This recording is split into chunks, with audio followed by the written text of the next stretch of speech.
Assalamualaikum warahmatullahi wabarakatuh.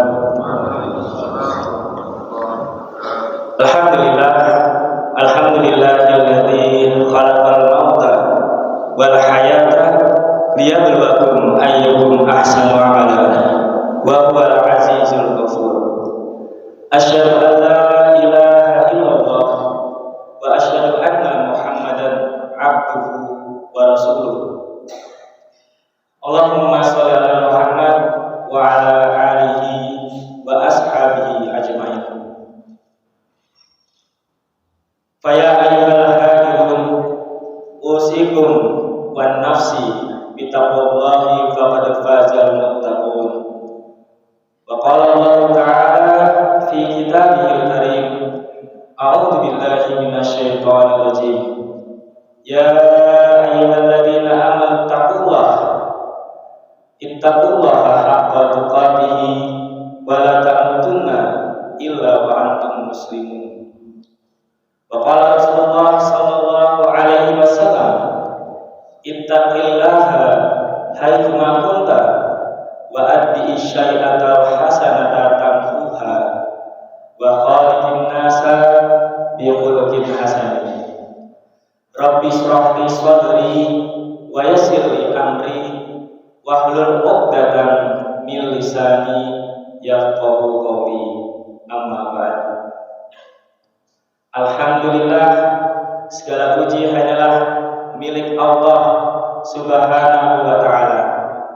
Marilah kita senantiasa memanjatkan puji syukur kehadirat Allah Subhanahu wa ta'ala, Zat yang tidak pernah menolak permintaan hambanya yang setiap harinya meminta kepadanya, Zat yang tidak pernah membiarkan hambanya terjerumus di dalam kesesatan, Zat yang tidak pernah meninggalkan hambanya ketika hambanya berharap kepadanya, Zat yang senantiasa menyayangi hambanya, mengasihi hambanya dengan sifat Rahman dan Rahimnya, Zat yang senantiasa memberikan kesempatan kepada hambanya untuk kembali kepadanya ketika hambanya berbuat dosa, Zat yang maha agung, maha perkasa dan maha luas dan maha segala-galanya. Maka sudah sepantasnya sebagai seorang hamba yang beriman senantiasa mengucap syukur alhamdulillah kepada Allah Subhanahu wa ta'ala atas segala nikmat yang diberikan kepada kita. Sering saya sampaikan bahwasanya ketika Allah memberikan nikmat kepada kita itu sungguh tidak terbatas jumlahnya. Di dalam firman-Nya Allah berfirman dalam surat An-Nahl surat ke-16 ayat yang ke-16 pula, a'udzu billahi minasyaitonir rajim, wa in ta'uddu nikmatallahi la tuhsuha. Yang artinya, dan jika kamu ingin menghitung seberapa banyak nikmat Allah, la tuhsuha, maka sungguh kamu tidak akan mampu menghitungnya. Maka saya sering merenung dan belajar tentang syukur ya. Ketika mungkin saya melihat atau mengamati diri saya sendiri ketika diuji oleh Allah itu kok rasanya ya luar biasa sedih ya. Padahal harusnya sebagai seorang hamba ya tidak ada alasan untuk bersedih. Kenapa? Ya, karena ujian yang mungkin diberikan oleh Allah itu hanyalah sedikit dibanding dengan nikmat yang selama ini Allah berikan kepada kita, nikmat yang zahir, yang nyata, yang nampak, ataupun nikmat yang batin ya. Akan tetapi ya karena sifat dasar manusia ya seringkali ketika diuji sedikit ya langsung ya mungkin sambat atau mengeluh ya.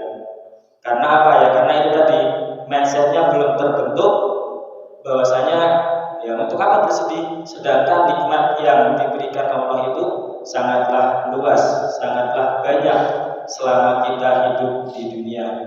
Ya mungkin ini pembelajaran bagi kita semua ya, ketika Allah menguji kita, ya berarti agar kita tidak terlalu larut dalam kesedihan, ya, diuji dengan permasalahan, diuji dengan masalah duniawi, ya maka ingat-ingatlah nikmat Allah yang begitu luar biasa. Ya, satu ujian yang mungkin bisa menghapus, ya, atau menghilangkan nikmat yang Allah berikan. Ya. Maka di dalam sebuah hadis disampaikan, ya, oleh Rasulullah SAW, ya, sangat indah bahasanya tentang keadaan seorang mukmin. Ajaba li amril mukmin, inna amrahu kulluhu khair, wa laisa dzalika li ahadin illa lil mukmin. In asobathu sarrahu syakara fakana khairul lah, wa in asobathu darrahu sabara fakana khairul lah. Rawahu Muslim. Hadis ini menggambarkan keadaan seorang mukmin. Ajaba li amril mukmin, sungguh alangkah indahnya, alangkah menakjubkannya keadaan atau perkara seorang mukmin. Inna amrahu kulluhu khair, inna sesungguhnya amrahu, perkaranya, urusannya, kulluhu semuanya, setiapnya, inna amrahu kulluhu khair adalah kebaikan. Wa laisa dzalika li ahadin illa lil mukmin. Dan keadaan ini tidak ditemukan kecuali di dalam orang-orang yang beriman. Keadaan ini tidak mungkin ditemukan di dalam orang kafir dan di dalam orang munafik, ya. Hanya ditemukan di dalam seorang mukmin. In asobahu sarrahu syakara fakana khairan. In jika asobahu diberikannya atau ditimpanya sarrahu kesenangan, syakara maka bersyukur, fakana khairan maka itu adalah kebaikan baginya. Wa in asobahu darrahu sabara fakana khairan. Wa in dan jika asobahu ditimpanya darrahu kesedihan atau musibah, sabara orang mukmin itu bersabar, fakana khairullah maka itu adalah baik baginya. Jadi orang mukmin itu adalah orang yang ketika diberi kesenangan dia bersyukur. Kesenangan dalam bentuk apapun, nikmat yang mungkin rezeki yang banyak ataupun yang lainnya, dan ketika dia ditimpa oleh musibah, sabar, ya, bersabar, fakana khairullah, dan dia meyakini itu baik baginya. Maka ya, sekali lagi, ya, marilah kita senantiasa bersyukur kepada Allah, ya, baik dengan lisan maupun perbuatan kita, ya, agar senantiasa kita tidak menjadi hamba yang kufur akan nikmat Allah. Yang kedua kalinya, sholawat beriringan salam tak lupa kita haturkan, kita curahkan kepada junjungan kita Nabi Muhammad SAW, sosok yang mungkin kita tidak pernah bertemu dengan beliau, tapi kita merindukan beliau. Gimana benar? Ya. Kita tidak pernah bertemu, berjumpa, melihat saja tidak pernah. Tapi sosok beliau Rasulullah SAW itu selalu kita rindukan. Maka senantiasa kita bersolawat kepadanya setiap harinya, dan semoga kita termasuk ke dalam umatnya, umat beliau yang mendapatkan syafaat beliau di yaumil akhir nanti. Amin Allahumma amin. Yang ketiga kalinya, ya, di awal saya sampaikan usikum wan nafsi, ya, berarti menasihati panjenengan sekalian, wan nafsi dan diri sendiri. Karena nasihat pada dasarnya itu, ya, bukan untuk orang lain, ya, tapi ya, bukan hanya untuk orang lain, tapi untuk diri kita sendiri. Kenapa demikian? Ya, karena ketika seseorang memberi nasihat kepada hanya untuk orang lain, bukan untuk dirinya sendiri, berarti bisa dikatakan seseorang itu sombong. Sombong kenapa ya? Karena merasa dirinya sehat. Tetapi kalau nasihat itu untuk dirinya sendiri, ya, maka nasihat itu akan mengingatkan dirinya. Seperti itu.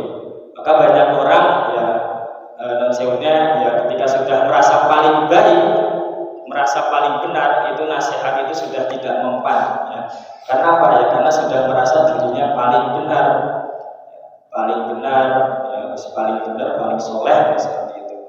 Maka tanamkan di dalam diri kita itu, oh diri kita ini masih kurang, masih sangat kurang pandai, kurang soleh, kurang baik, ya. Sehingga tidak ada celah bagi diri kita itu untuk merasa cukup. Tidak ada celah bagi kita itu untuk merasa sudah puas terhadap apa yang kita miliki. Karena hal itu kalau hal itu sudah tertanam, ya itu akan sulit, ya, akan menjadi timbul kesombongan di dalam diri kita. Mungkin sudah banyak contoh-contohnya, ya, orang yang mungkin sudah merasa baik, orang yang mungkin sudah merasa cukup, ya, sehingga kehancuran menantinya. Mungkin ya bisa kita flashback di dalam sejarah umat Islam, ya, bahwasanya mungkin salah satu faktor yang menyebabkan Islam itu mengalami kemunduran sampai sekarang, ya, itu sudah merasa puas, sudah merasa baik, ya.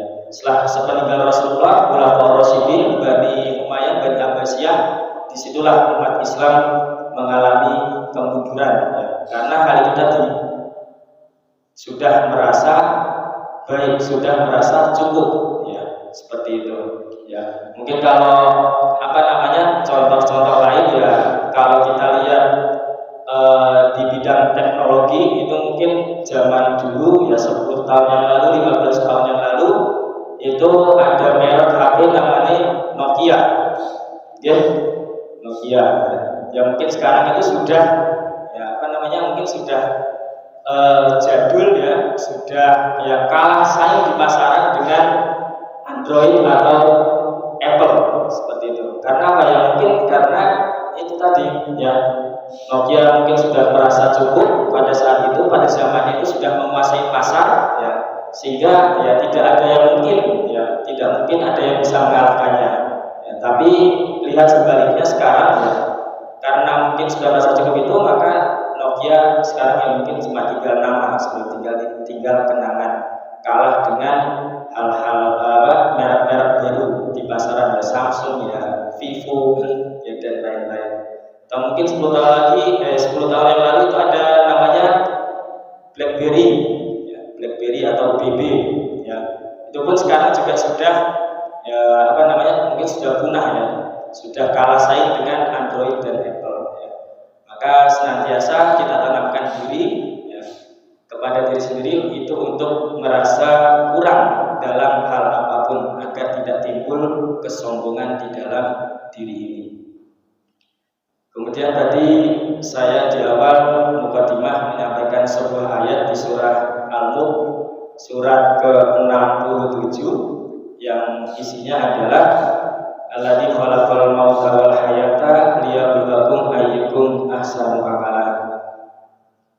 Allah itu yang menciptakan khalaqal mauta, kematian, wal hayata, dan kehidupan, liyabluwakum, untuk yabluwakum, menguji kalian atau kamu, ahsanu amala, ahsanu, siapa yang paling baik amalnya.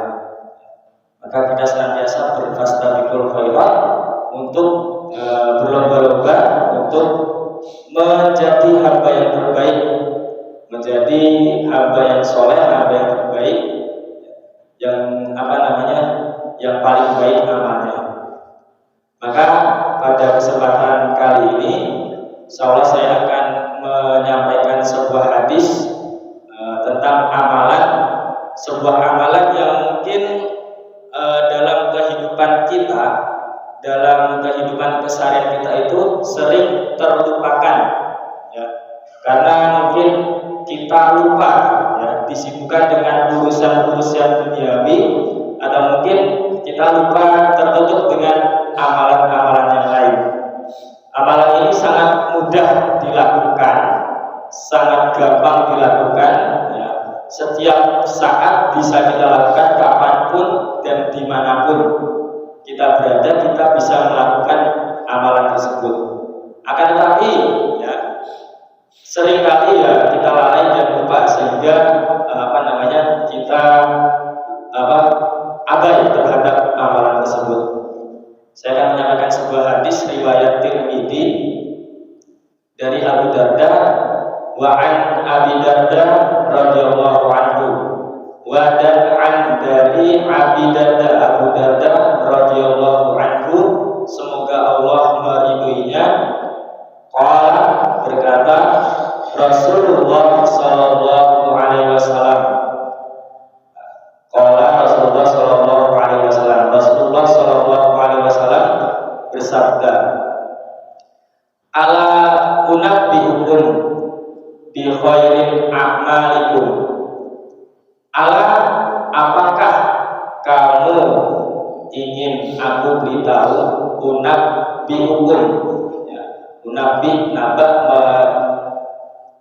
kami beritahu, aku beritahu ya, bahasanya maukah ya, gelem ora tak kandhani, gelem ora tak bae ngerti ya, atau bahasa sekarang ya, gelem ora tak kei info ya, info. Alam nabikum bi khairin a'malikum ya, bi khairin amalan yang terbaik, a'malikum amalan kalian ya. Jadi Nabi ingin memberitahu kepada sahabat tentang sebuah amalan yang terbaik. Kemudian dijelaskan lagi, disambung lagi, wa askaha inda malikikum, dan amalan tersebut ya, askaha ya, paling suci, inda malikikum, di sisi rohmu atau di sisi Tuhanmu. Jadi Nabi pertama ingin memberitahu amalan yang pertama, ciri-cirinya amalan itu merupakan amalan yang suci di sisi Allah, di sisi Rabb Tuhan kita. Kemudian dilanjutkan wa anfa'uha fi darajatikum, dan amalan tersebut ya, dapat meninggikan derajat kalian, atau amalan tersebut merupakan amalan yang derajatnya tinggi ya, yang dapat membuat derajat tinggi bagi siapa yang mengamalkannya. Kemudian dilanjutkan lagi oleh Nabi SAW, wa khairul lakum min infaqid dahabi wal fiddah, wa khairul lakum, dan lebih baik dari infak minat dahabi, infak sebuah emas, wal fiddah, dan perak. Jadi amalan ini ciri yang ketiga itu dikatakan oleh Nabi SAW itu lebih baik daripada kalian menginfakkan emas dan perak. Ini pun nanti infak emas atau derek ya, emas dan perak ya. Mungkin kalau harga emas sekarang segramnya kira-kira ya 800 atau 900 ribu ya, itu. Jadi amalan ini itu lebih baik daripada emas dan perak ya, berarti sungguh luar biasa amalan ini. Kemudian dilanjutkan oleh Nabi, wa khairul lakum antalqu ya, dan amalan ini lebih baik ya, daripada kamu antalqu, yang kaki itu artinya bertemu, antalqu aduwakum, bertemu musuh kalian, wa tadribu, dan kamu memukul atau menebas, wa tadribu a'naqahum ya, menebas a'naqah itu batang leher, hum itu dikembalikan kepada aduwakum, musuh-musuh kalian. Jadi amalan ini lebih baik ya, daripada kamu bertemu musuh kalian, musuh kamu, kemudian itu menebas batang leher musuh kalian. Atau faya ribu akna kokum, atau sebaliknya musuh-musuhmu itu yang menebas batang leher kamu. Jadi bisa dikatakan amalan ini mungkin lebih baik atau setara dengan yang namanya jihad ya, atau berperang ya. Karena apa? Bertemu musuh kemudian kamu menebas batang leher musuh kamu, atau yang ditebas atau musuh kamu yang menebas batang leher kamu ya. Jadi ketika berjihad itu ada dua kemungkinan ya. Kalau kita ya bisa menebas leher musuh atau membunuh musuh, atau sebaliknya musuh yang akan menebas leher kita, atau mungkin musuh yang dapat membunuh kita, seperti itu. Jadi tadi ada 4 kategori ya, yang disebutkan oleh Rasul, amalan yang paling suci ya, yang paling suci di sisi Allah Subhanahu wa taala. Kemudian amalan yang dapat meninggikan derajat orang yang mengerjakannya. Kemudian yang ketiga tadi, amalan yang lebih baik atau lebih berharga daripada kamu menginfakkan emas dan perak. Wa min infaqi dahabi wal fiddah. Kemudian yang terakhir ya, amalannya lebih baik daripada kamu bertemu musuh kemudian kamu menebas batang leher musuhmu, atau sebaliknya. Kira-kira apa amalan itu? Maka Rasulullah SAW melanjutkan. Sahabat menjawab dulu, qalu bala ya Rasulullah. Sahabat menjawab, tentu ya Rasulullah.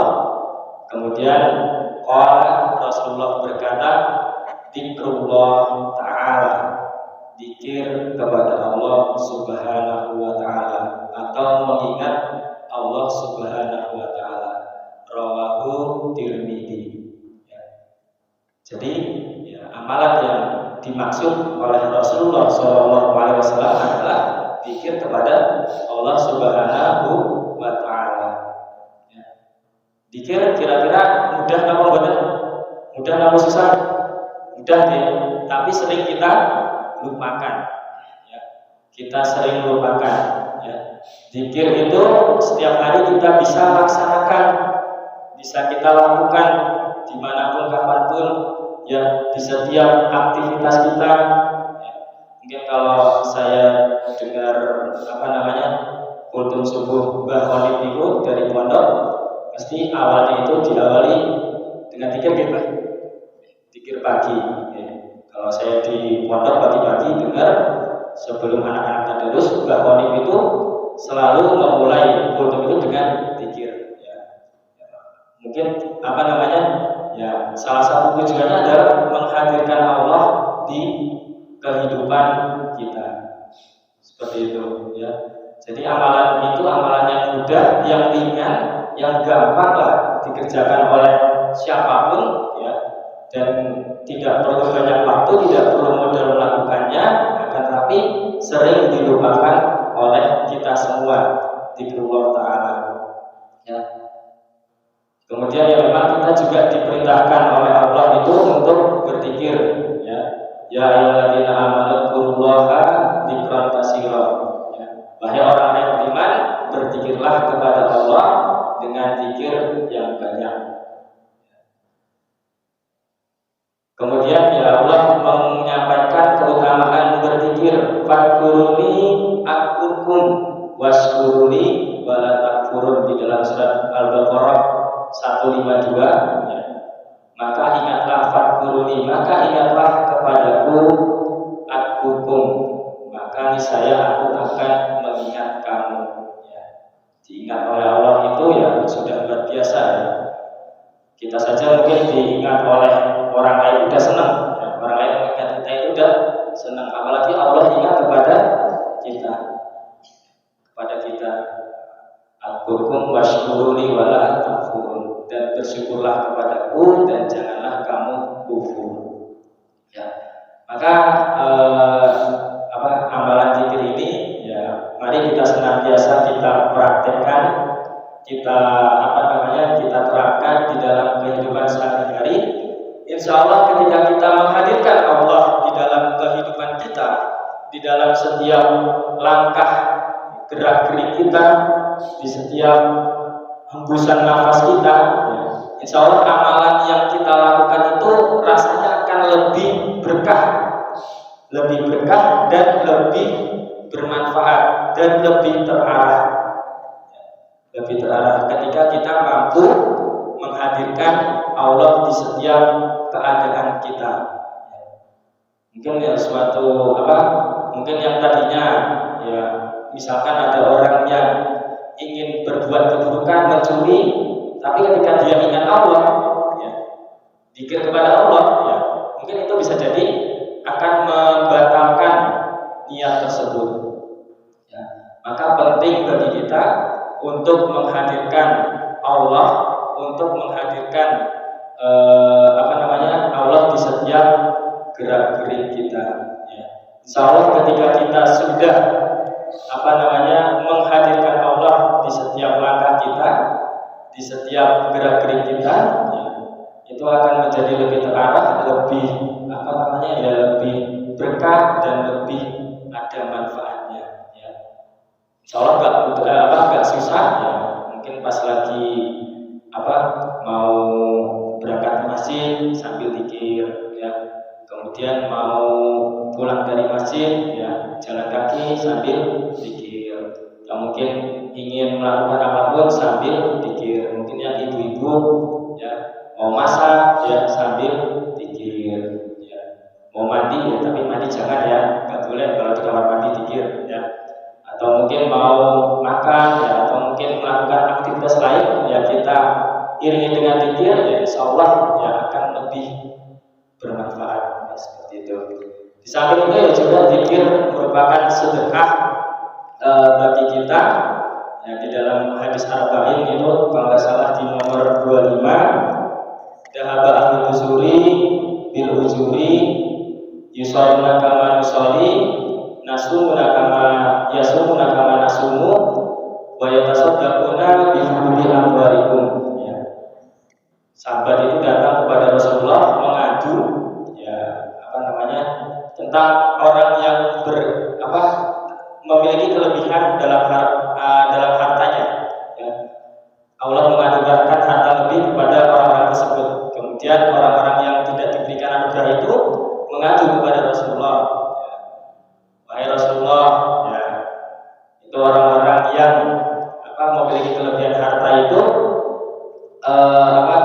mereka sholat seperti kami sholat, yusalluna kama nusalli, mereka itu sholat seperti kami sholat. Ya. Kemudian mereka puasa seperti kami berpuasa, wa yasumuna kama nasumu, ya. Dan mereka berpuasa seperti kami berpuasa. Wa yatasaddaquna, dan mereka bersedekah, ya, dengan kelebihan atau dengan keutamaan harta yang mereka miliki. Ya. Maka apa jawaban Rasulullah? Awalnya sahabat jalan umat tasaddaqun, bukankah, ya, Allah telah memudahkan hambanya, menjadikan hambanya banyak hal untuk bersedekah. Inna kulli tasbihatin shadaqatan, sesungguhnya setiap kalimat tasbih subhanallah itu adalah sedekah. Wa kulli tahmidatin, setiap kalimat tahmid alhamdulillah itu adalah sedekah. Wa kulli takbiratin, ya, setiap kalimat takbir Allahu Akbar itu adalah juga sedekah. Wa kulli tahlilatin, setiap kalimat tahlil la ilaha illallah itu adalah sedekah. Maka tidak ada alasan bagi kita yang mungkin tidak memiliki kelebihan hal dalam harta, ya, insya Allah sama, ya, Allah memberikan peluang kepada kita, Allah beri kemudahan kepada kita untuk melakukan amalan-amalan yang mudah kita lakukan, ya. Dalam hal tadi adalah zikir kepada Allah, ya, mungkin zikir dalam artian, ya, bertasbih, ya, subhanallah, subhanallah, subhanallah. Kemudian tahmid, alhamdulillah, alhamdulillah, takbir, Allahu Akbar, Allahu Akbar. Nah, mungkin selama ini kita berzikir itu cuma ketika kita selesai sholat. Kadang ya seringnya mungkin ya sering terjadi itu zikir ketika kita melaksanakan sholat, setelah itu aktivitas lain tanpa kita iringi dengan zikir ya. Mungkin coba mulai hari ini ya, kita coba segala lika-liku aktivitas kita itu kita selingi dengan zikir seperti itu ya. Biasakan ya, insya Allah kebiasaan baik tersebut akan tertanam di dalam diri kita ya. Seperti itu. Mungkin kalau ada sebuah kisah ya, atau cerita di zaman dahulu, seseorang yang mungkin senantiasa mengingat Allah ya, dalam hal ini adalah seorang penjual roti ya. Seorang penjual roti itu senantiasa berzikir kepada Allah Subhanahu wa taala ya, senantiasa beristighfar ya kepada Allah Subhanahu wa taala ya, ketika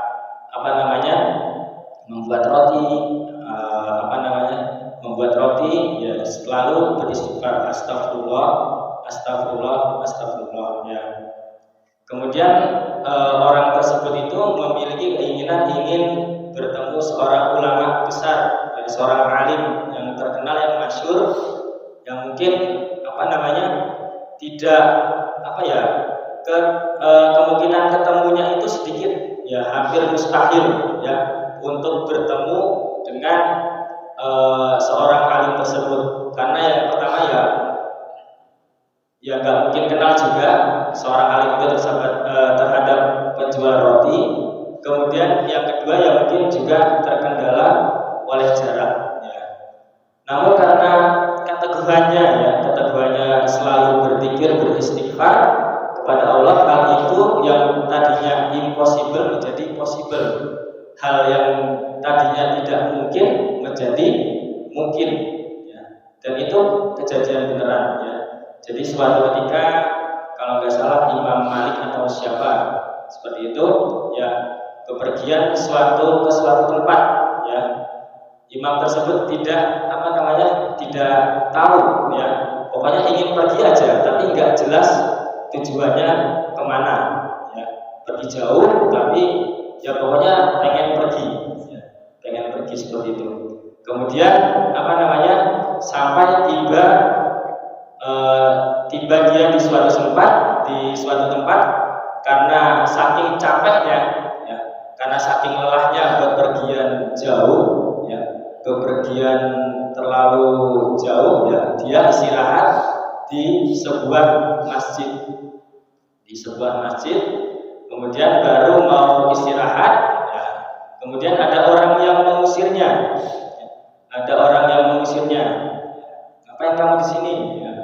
Ini bukan tempat bukan tempat untuk tidur ya. Kemudian diusirlah oleh takmir tersebut.